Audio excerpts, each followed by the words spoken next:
kan PK saya sudah dibacakan oleh 4 pengacara saya secara bergantian, ya.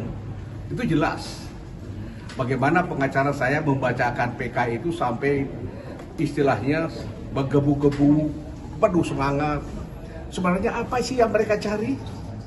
Dan PK ini hanya satu, untuk mendapatkan keadilan dan kebenaran dalam sidang ini. Maka dia semangat dan menggebu. Saya apresiasi mereka semua itu semua. Nah, kita sudah mendengar, termasuk tadi juga dibacakan masa hukum.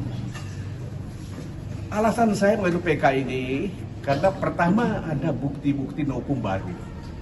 8 hukum yang ditemukan oleh anak saya yang tadi sudah bicarakan. Yang kedua adalah saya melihat, mendengar, ya, dan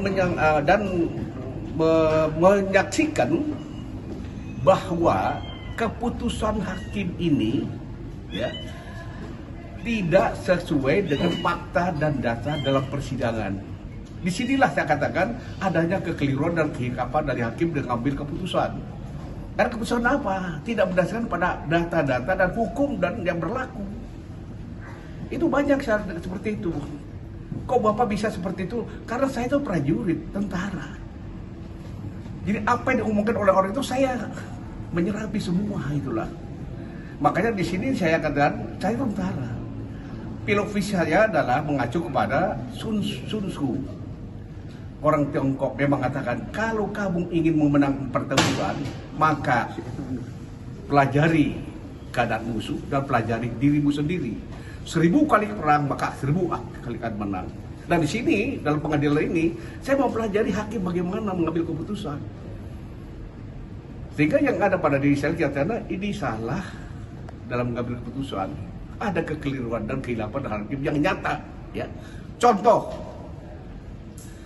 pertama adalah dalam arti kerugian negara. Kalau kita membaca Undang-Undang Nomor 1 2004 tentang pembenaran negara, itu disebutkan dalam definisinya bahwa kerugian negara itu disebut apabila ada kehilangan uang, barang berharga, termasuk barang yang jumlahnya nyata akibat kelalaian dari orang yang mengurus masalah keuangan tersebut. Nah, ini baru dinyatakan kerugian negara apabila sudah pasti. Nah, dihadapkan kepada kasus saya tentang saham-saham yang belum terjual dan ada di Asabri, itu belum dikatakan kerugian negara karena barangnya masih ada. Apalagi ini ditambah dengan keputusan atau penjelasan dari Hakim Mulyono yang mengatakan itu tidak bisa dikategorikan kerugian negara karena barangnya masih ada di Asabri. Nah, itu. Tetapi kenyataannya dalam hakim mengambil keputusan seolah itu adalah kerugian negara. Itu yang pertama, kehilapan hakim. Tidak membaca, tidak mengacu kepada undang-undang tadi. Terus yang kedua, sebagai contoh saja, pendelegasian wewenang. Itu ada Undang-Undang Nomor 30 tahun 2014 tentang administrasi pemerintahan yang mengatakan pendelegasi wewenang adalah mendelegasikan sesuatu dari pimpinan atas kepada pimpinan bawahan.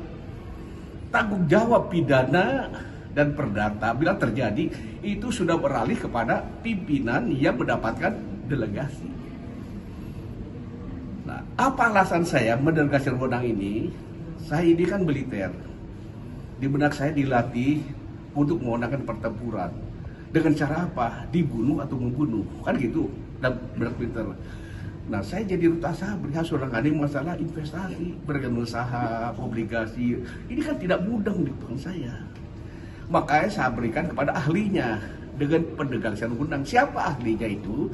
Adalah Direksi Investasi dan Keuangan dibantu oleh Kepala Divisi Keuangan. Itu yang mengelola. Itu yang sehingga saham yang ada sekarang ini itu dibeli oleh mereka semua. Karena ada pendelegasi wewenang tadi.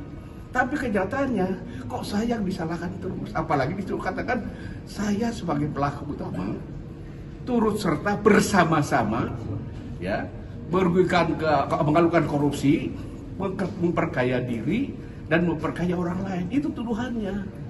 Padahal kalau kita mengacu kepada undang-undang saya katakan harusnya dia nanya kepada dia yang mendapat delegasi dari saya timur, tapi yang ujung-ujung saya semua.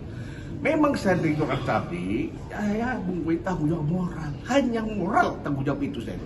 Tapi tanggung jawab masalah terjadi sesuatu pidana, perdata maupun pidana itu sudah beralih kepada pejabat yang mendatangkan delegasi dari saya.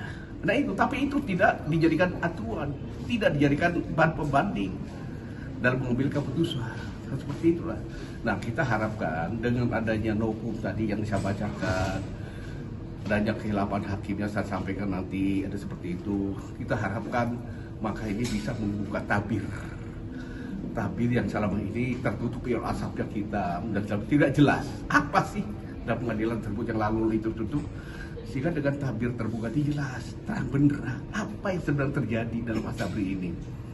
Mudah-mudahan seperti katakan tadi lah ya, hakim ini akan menerima dan mencermati kembali masalah pertimbangan hakim, hukum-hukum yang berlaku, sehingga akan terjadi terang benderang, seterang bersinarnya matahari pagi di ufuk barat, ulangi di ufuk timur. Dan mudah-mudahan saya dalam usia yang sudah tidak muda lagi, di usia 77 tahun ini, bisa masih merasakan hangatnya matahari dari ufuk barat timur tersebut sebelum ajal saya diambil oleh Allah Subhanahu wa Ta'ala. Nah ini yang saya sampaikan itu saja ya. Bang, kalau dilihat dari keterangan saksi dari putri Bapak tadi, kalau didengar dari keterangan saksi putri Bapak tadi, pada periode kepemimpinan Bapak sebenarnya untung, ya kan? Untung, dan pengelolaan keuangan itu untung. Nah, mengapa dalam hal ini Bapak menjadi terdakwa? Apakah ada hal, misalnya Bapak dikorbankan dalam hal ini secara politis? Saya tidak berani ngomong itu kan. Tapi yang jelas ini adalah kehilapan dan keceliruan hampir di dalam mengambil keputusan. Sudah jelas tadi faktanya. Dalam yang sampai oleh anak saya tadi ini, memori keuangan saya mulai 2012 sampai 2015 yang diaudit oleh BPK dan disahkan oleh RUK Menteri Kementerian BUMN, itu semua untung. Dengan opini wajar apa pengecualian. Aset Asabri setiap tahun meningkat. Saya masuk aset Asabri itu 5 triliun. Saya masuk tahun 2009 itu 5 triliun. Begitu saya tinggal, asetnya menjadi apa? 32 triliun. Apa kita merugi? Kalau kita seperti itu. Dan itu nyata ada. Maka di sini adalah titik beratnya adalah masalah kehilapan dan dari hakim mengambil keputusan. Tidak mengacu pada fakta dalam persidangan, tidak mengacu pada hukum yang berlaku dan segala macam. Yang penting bak. Saya hormati keputusannya. Saya juga setuju dengan adanya pemberantasan korupsi. Tapi tolong kepada orang-orang korupsi bagaimana yang perlu didakwa seperti itu, ya? Karena dalam pengadilan mengatakan bahwa lebih baik 1000 orang yang bersalah yang dilepaskan daripada 1 orang yang tidak bersalah yang ditahan. Itu aja. Ya 1 orang siapa? Ya mungkin saya. Ya, lebih baik yang 1000 orang bersalah dilepas daripada menahan 1 orang yang tidak bersalah. Itulah. Ya kira itu aja ya. Makasih. Berarti Pak Adam mempertegas saja. Merasa dikambing hitamkan nggak sih Pak? Ya mungkin seperti itu. Ya. Saya tidak menyalahkan orang lain. Situasi keadaannya seperti itu. Ya. Saya terima aja. Ini sudah takdir dan resiko saya. Ya, saya menyebut Allah yang Maha Tahu. Mudah-mudahan dalam persidangan ini tabir terbuka semua, ada terang benderang, ya, tentang kebenaran dan keadilan yang hakiki. Itu aja. Ya. Di penghujung usia saya yang sudah lanjut, yang tidak bukan tua, tidak muda lagi. Ya. Semoga dengan hasil ini nanti saya masih bisa menikmati sisa hidup saya. Itu aja. Untuk dalam saksi hari ini pertanyaan pertama tadi kan belum dijawab. Apa itu? Tadi pertanyaan tadi. Iya. Jawabnya kan Pak Adam kan jawabannya benar-benar bijak ya. Ini saya pertegas. Tadi pertanyaannya apa? Ya, ya itu tadi menjadi dikorbankan. Dikorbankan. Iya. Patut diduga. Ya, patut diduga mereka menduga Pak Adam dikorbankan. Jadi memang kalau saya pribadi patut diduga Pak Adam Damir ini dikorbankan oleh pihak-pihak lain yang berada di luar sana. Satu, patut diduga. Kepentingannya apa? Kepentingannya Ada unsur politis atau Ada unsur politis, ada unsur kepentingan kebijakan di pemerintahan pada saat itu, dan ada mungkin kepentingan menyelamatkan seseorang atau 2 orang di wilayah sana. Bang, kamera bang. Ya, Oke. Satu tambahan lagi ya. Dalam persidangan pertama itu dihadirkan saksi ahli dari BPK. Yang menghadirkan bukan saya, yang menghadirkan jaksa penuntut umum. Dia menjelaskan tentang kerugian negara yang 22 triliun tersebut. Bla bla bla bla bla bla, endingnya 22 triliun. Itu mulai 2012 sampai 2019. Sama pukul rata. Kemudian saya minta kepada ahli, tolong Pak dipisahkan. 2012 sampai 2019 itu ada 2 kepemimpinan. Saya mulai 2012 sampai 2015. Kemudian dilanjutkan dengan Pak Soni sampai 2019. Tolong dipisahkan zaman saya berapa dan zaman Pak Soni berapa. Saksi mengatakan saya bisa, tapi mohon waktu 3 hari. Setelah 3 hari datang beliau dalam persidangan mencatatkan. Setelah saya rinci, zaman Pak Adam itu hanya 2,6 triliun. Berarti zaman Pak Soni berapa? Berapa? 17. Enggak, dari 22 saya 2,6. 15. Berarti 20. Ya, 20 triliun. Oke. Jelaskan juga ahli bahwa selama Pak Adam tidak ada gratifikasi, aliran dana tidak ada. Itu dijelaskan seperti itu. Nah, ini harusnya kan ada bahan pertimbangan hakim. 2,6 dengan 20 triliun. Saya tidak ada gravitasi, pengganti saya ada 54 miliar. Tapi dalam keputusan kenapa? Pukul rata 20. Di mana sekarang rasa keadilannya itu? Ya mungkin dari tadi ada unsur-unsur tertentu yang sampai kalau itu ini. Gimana keadilan seperti itu? Ini kan kehilapan dan kekeliruan hakim mengambil keputusan tidak berdasarkan fakta-fakta yang ada. Yang mengajukan bukan siapa-siapa, saksi ahli BPK.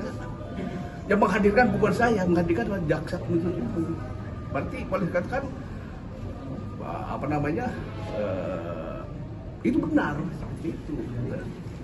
Oke. Ya. Bang kambing hitam. Bang. Di kambing hitam kan, kambing itu ada putih, ada kuning, ada merah. Kambing tetap kambing, jadi begitu. Cuman ya kambing hitam mungkin ya, gitu.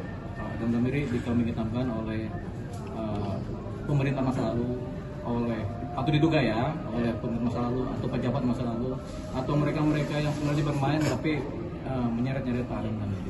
Jadi makanya kita coba clearkan supaya di sini menjadi terang siapa berbuat apa. Saya tidak dendam dan tidak marah kepada orang yang menjolimi saya. Saya serahkan pada yang di atas.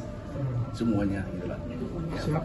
Dan Ya. sudah saya, kalau memang itu dia bersalah, jauh-jauhnya sudah saya maafkan. Kalau memang dia bersalah, maka saya serahkan pada yang di atas saja lah. Terima kasih ya. Terima kasih banyak. Dari Udah. Metro TV, Pak. Hah? Ngasih foto Metro TV.